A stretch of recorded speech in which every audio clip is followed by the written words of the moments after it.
Welcome to the Consumer Finance Podcast. I'm Chris Willis, the co-leader of Troutman Pepper Locke's Consumer Financial Services regulatory practice. And today I'm going to be talking about a series of recent pieces of guidance released by federal regulators about the role of immigration status in credit underwriting. But before I jump into that discussion, let me remind you to visit and subscribe to our blogs, TroutmanFinancialServices.com and ConsumerFinancialServicesLawMonitor.com. And don't forget about all of our other great podcasts, the FCRA Focus, Payments Pros, the Crypto Exchange, and Moving the Metal. All of those are available on all popular podcast platforms, so give them a subscribe. And speaking of those platforms, if you like this podcast, let us know. Leave us a comment on your podcast platform of choice and tell us how we're doing. Now, as I said, today I'm going to be talking by myself about some recent pieces of guidance issued by several federal regulators dealing with the issue of immigration status in financial services. I want to recap the statements that have come out and the action so far on this issue, and then talk about the practical consequences, particularly on the consumer lending side. So you may remember, going back probably something like 10 years, that the issue of immigration status in credit underwriting became an issue in private litigation. There was a series of cases filed primarily in California under the California Underwriting Act, as well as 42 U.S.C. Section 1981, alleging that creditors who restricted the availability of loan products to U.S. citizens and permanent residents were violating those laws by discriminating against people who had an immigration status that allowed them to be in the United States and earn income, but were excluded by the blanket policies of you have to be a U.S. citizen or permanent resident. There was a series of those cases that went on. Some of them resulted in very large class action settlements. Some of them were dismissed for lack of standing. But nevertheless, there was a wave of those cases going on in California. And in the wake of that, we had two other states amend their state fair lending laws to add immigration status and citizenship as protected characteristics, those being Washington State and New York State. Then, as we got into the Biden administration, finally, we had some regulatory action on this issue. So in 2022, the Department of Justice and the CFPB put out a joint statement warning creditors not to engage in the overbroad use of immigration status in credit underwriting, despite the fact that Regulation B has said forever that a creditor can take immigration status into account in determining its rights and remedies in terms of payment. The federal regulators warned that the, quote, overbroad use of immigration status might lead to denials that would be a violation of the Equal Credit Opportunity Act if they weren't narrowly tailored to immigration statuses that would preclude someone from repaying a loan, working legally, being in the United States legally. And there was a settlement with the Massachusetts Attorney General that picked up on this same theme in the summer of 2024, and that completed the regulatory action up until that point in time. Then, of course, we had the change to the current Trump administration at the beginning of 2025, and there have been several events relating to this issue that have occurred since then. The first event was that the joint DOJ-CFPB statement that had been issued in 2022 was withdrawn. So it's no longer out there. Both agencies have sort of disavowed it by withdrawing it. But then beginning earlier in 2026, you had three different federal agencies put statements out, all in the vein of informal guidance. There was no notice and comment rulemaking on any of this. But first, earlier this year, you had statements released the same day by FinCEN, that is the Financial Crimes Enforcement Network that's responsible for anti-money laundering and OFAC compliance, and the CFPB. And the FinCEN one, I'll just describe briefly, postulated that depository banks might be aware of suspicious patterns of deposit account use by employers who are secretly employing illegal aliens, and that this might be evidenced by unusual transaction activity in the depository account for a business entity, where you would expect them to have lots of employees, but they're really only paying taxes on a few of them. And FinCEN encouraged depository institutions to file suspicious activity reports if they encountered something like that. And although the FinCEN guidance does talk a bit about lending, almost all of the concrete scenarios that it talks about are really more geared towards deposit accounts. The CFPB statement that was released the same day, however, is all about consumer lending. And in it, the CFPB reminded the world that Reg B has forever said that creditors can take immigration status into account in determining whether they're going to be repaid or not. And the CFPB went on to say that because there are many people who are in the country illegally and not able to remain in the country and earn money in the country because of their either undocumented status or they're in an immigration status that doesn't allow them to do that, that those people may create a higher credit risk and that financial institutions may take that into account in deciding whether to lend to them. And the CFPB was specific in saying that someone who doesn't have a social security number but just has an ITIN may bear a greater chance of being in that category. The CFPB then went on in that same piece of guidance to remind us that there are two credit products for which there are federal ability to repay standards in place. Those, of course, being mortgages and the Card Act for credit cards, both of which require an assessment of the consumer's ability to repay a loan before it is made, whether it's a credit card or a mortgage loan. And the CFPB said for those products, it was necessary for creditors to take into account potentially immigration status to meet the statutory and regulatory requirement of an ability to repay analysis. So those two came out a few months ago. And then much more recently, we had a set of combined guidance from the OCC, the FDIC, and the National Credit Union Administration, which was a joint statement that picked up where the CFPB's statement left off and essentially cited the CFPB statement and said, taking immigration status into account is perfectly permissible and may be required for certain products, but also may be required from a safety and soundness standpoint, because it may not be a safe and sound banking practice to lend money to someone who's not legally able to be in the United States, to remain here and to earn an income here.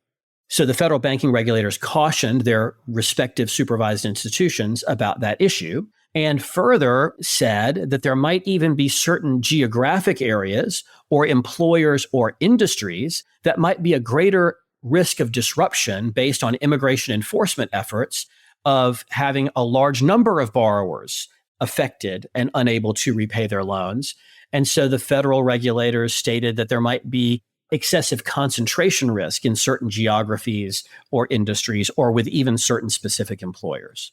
That brings us up to date to where we are now. That was the most recent statement by any of the federal regulators. But you can see over the course of the current presidential administration, we now have 4 different regulatory communications about this issue of immigration status in credit underwriting. And so it's very clear that the federal regulators and the administration in general are trying to encourage financial institutions to be applying greater scrutiny to individuals' immigration status when they apply for a loan. Now, what do we do about it? Practically, what does this mean for us as consumer lenders, whether we're an insured depository institution or a non-bank lender? So the thing is, remember that there was a lot of movement on this issue in the industry to open up slightly the categories of people who were eligible for consumer loans beyond the traditional U.S. citizen and permanent resident, in light of the litigation risk that was created by the California litigation that I mentioned earlier in the podcast. And in fact, that danger still exists today, because even just relatively recently, as of the time we're recording this, one of these lawsuits has been filed in all places in Oklahoma. So there's one pending in Oklahoma now that's essentially identical to the series of those that had occurred in California starting many years ago. And the fact that we have state fair lending laws like New York and Washington State, in addition to California, that deal with this issue, and the potential claims under Section 1981, that is the Civil Rights Act of 1877, if I recall, shows that the risk decision that the industry made to adjust practices in light of that litigation remains a valid consideration today, because, again, we have a brand new lawsuit that was just filed within the past month or so on this issue. And there's also the possibility of state regulatory action on this issue, as we saw from Massachusetts in the summer of 2024. And so there's plenty of risk still associated with going back to the old formulation of it's only U.S. citizens or permanent residents. And so against that risk, we have to weigh the possibility of enforcement or other more forceful activity other than just releasing public guidance that we might see from the federal, either banking regulators or the CFPB on this issue. So far, we have not seen any indication of that occurring. We've seen this guidance.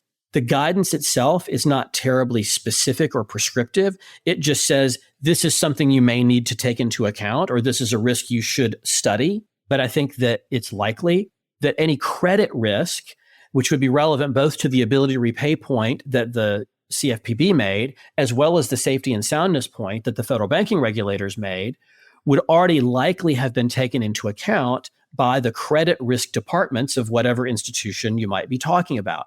In other words, if they found a category of people that posed an unacceptably high credit risk, you would expect that there would be efforts to make sure they didn't pass the underwriting standards, and therefore we didn't make loans to them, because financial institutions aren't in the business of making loans to people who don't repay.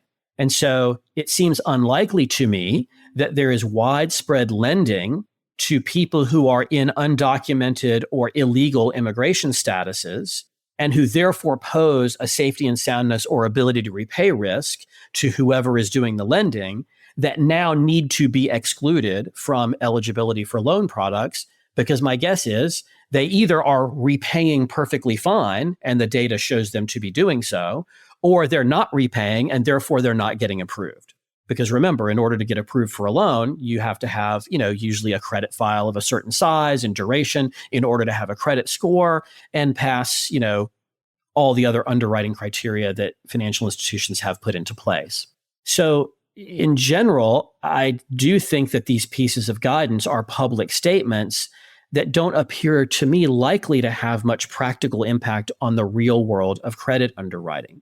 But I think that leaves us with the question of, is there anything that we should do? And I think financial institutions can consider whether or not they want to do anything in particular on this issue. It might be a good idea to do a look at your underwriting data and your policies and procedures and who's eligible and who's not, to see if you think you have any gaps in this area that might be seized upon by a motivated regulator on this point, particularly if those gaps coincide with poor repayment performance, which would make either the ability to repay argument or the safety and soundness argument easier to make against you. But failing that, another possibility would be just to make a simple inquiry on the application, essentially saying, are you legally able to earn an income in the United States? Yes or no? This would be very similar to the way credit card issuers assess ability to repay under the CARD Act.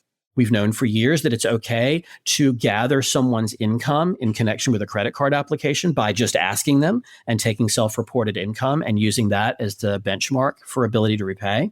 And so why shouldn't we be able to do the exact same thing with a question on this issue?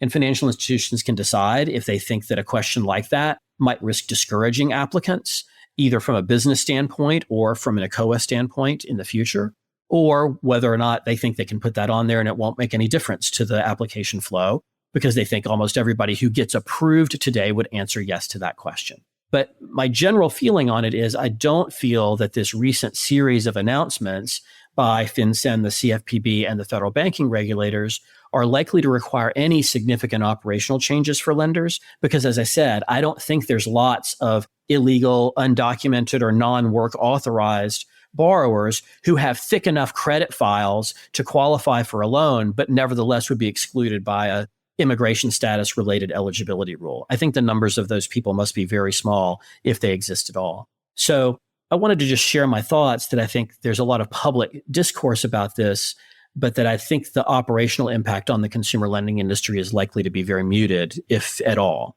And that was really what I wanted to share with you all today. So send me an email if you'd like to discuss it further. But otherwise, please don't forget to visit and subscribe to our podcasts, TroutmanFinancialServices.com and ConsumerFinancialServicesLawMonitor.com. And I'd also love it if you would visit us on the web at Troutman.com and add yourself to our Consumer Financial Services email list. That's the one that we use to send out periodic alerts and advisories, as well as invitations to our occasional industry-only webinars. And again, thank you all for listening to today's episode. Copyright Troutman Pepperlock, LLP. These recorded materials are designed for educational purposes only. This podcast is not legal advice and does not create an attorney-client relationship. The views and opinions expressed in this podcast are solely those of the individual participants. Troutman does not make any representations or warranties, expressed or implied, regarding the contents of this podcast. Information on previous case results does not guarantee a similar future result. Users of this podcast may save and use the podcast only for personal or other non-commercial educational purposes. No other use, including without limitation, reproduction, retransmission, or editing of this podcast may be made without the prior written permission of Troutman Pepperlock. If you have any questions, please contact us at Troutman.com.